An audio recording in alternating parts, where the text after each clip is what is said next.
Carrie from the Female Entrepreneur Association.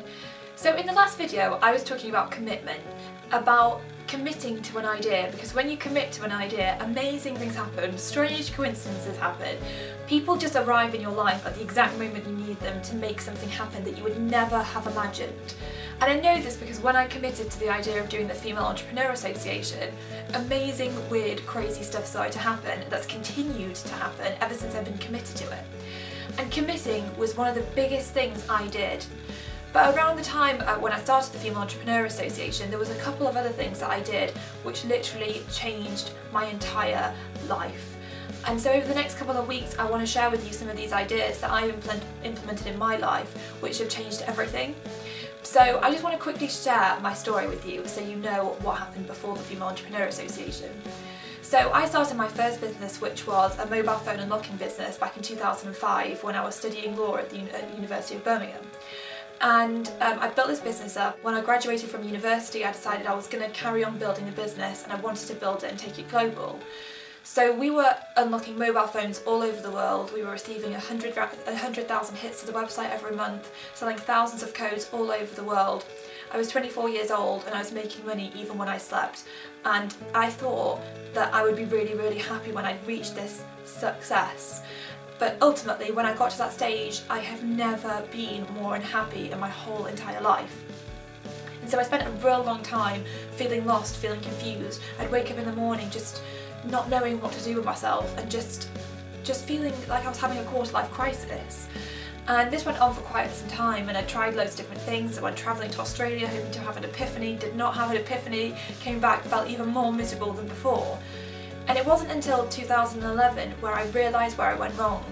And I think I went wrong for two massive reasons, and these are the biggest lessons I have ever learned. So the first reason, which I want to talk about in this video today, so I'd built a really successful business, but I think I completely missed the point.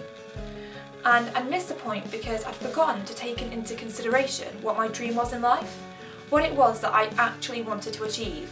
I knew I wanted to be successful, and quite frankly, doesn't everyone want to be successful? But I didn't actually know what that meant for me. I knew what car I wanted to drive, I knew what watch I wanted to have, I knew all sorts of material things, but I didn't actually know what I wanted to achieve in life. But it was around this time I was reading a book called The E-Myth by Michael Gerber, one of my favourite books. And in this book there's a whole chapter on primary aims. And Michael Gerber says, picture this. Imagine walking into a dark room and your friends and family are all sat down. And as you walk down the centre of the room you see a box. And as you get to the front of the room you realise you're in the box and it's your funeral. And he says, what kind of things do you want the people to be saying about the kind of life that you lived, about the kind of person that you were, and about the kind of things that you achieved? And when I read that, I realised I had never ever considered that. I'd only ever considered what material things I wanted in life, and nothing else. And so there was no wonder I was so far off track, because I was never even on track. I never even really knew what I wanted. And so I realised I had to sit down and I had to figure out what I really wanted to achieve in life, what it was all about for me. And then I realised that for me it was about inspiring people, it was about doing something to make a difference.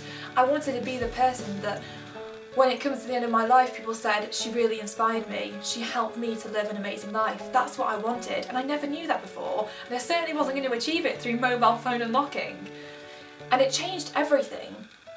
And it started to change my perspective on what I wanted in life and what I valued in life. And my goals changed and they aligned, and I started to realise where I needed to go. And it was the most powerful thing I've ever done. And I really wanted to share it with you because just to start thinking about what you actually want to achieve in life, what kind of person you want to become, I think that's such an incredible question to ask yourself. So if there's one thing you do this week, sit down and really spend some time thinking about what you want to achieve in life, what you want to do. And this is stuff I ask myself all the time. It wasn't just a one-off thing that I asked myself before back in 2011 before I started the Female Entrepreneur Association. This is stuff I ask myself all the time. You know, what kind of person do I want to be? what kind of things do I want to keep achieving, and then I make sure that I stay in alignment to that, because that is who I want to be and where I want to go. So I will never do something that would deviate from that ever, and that keeps me on track and that keeps me going, and that is what has helped me to become successful, and I think it's so powerful. So definitely sit down this week and figure out what it is you really want to achieve in life, and never forget to ask yourself that question over and over again, because it's so powerful. I hope you've enjoyed this first tip. I will be back next week with my second tip. Thanks very much, see you then.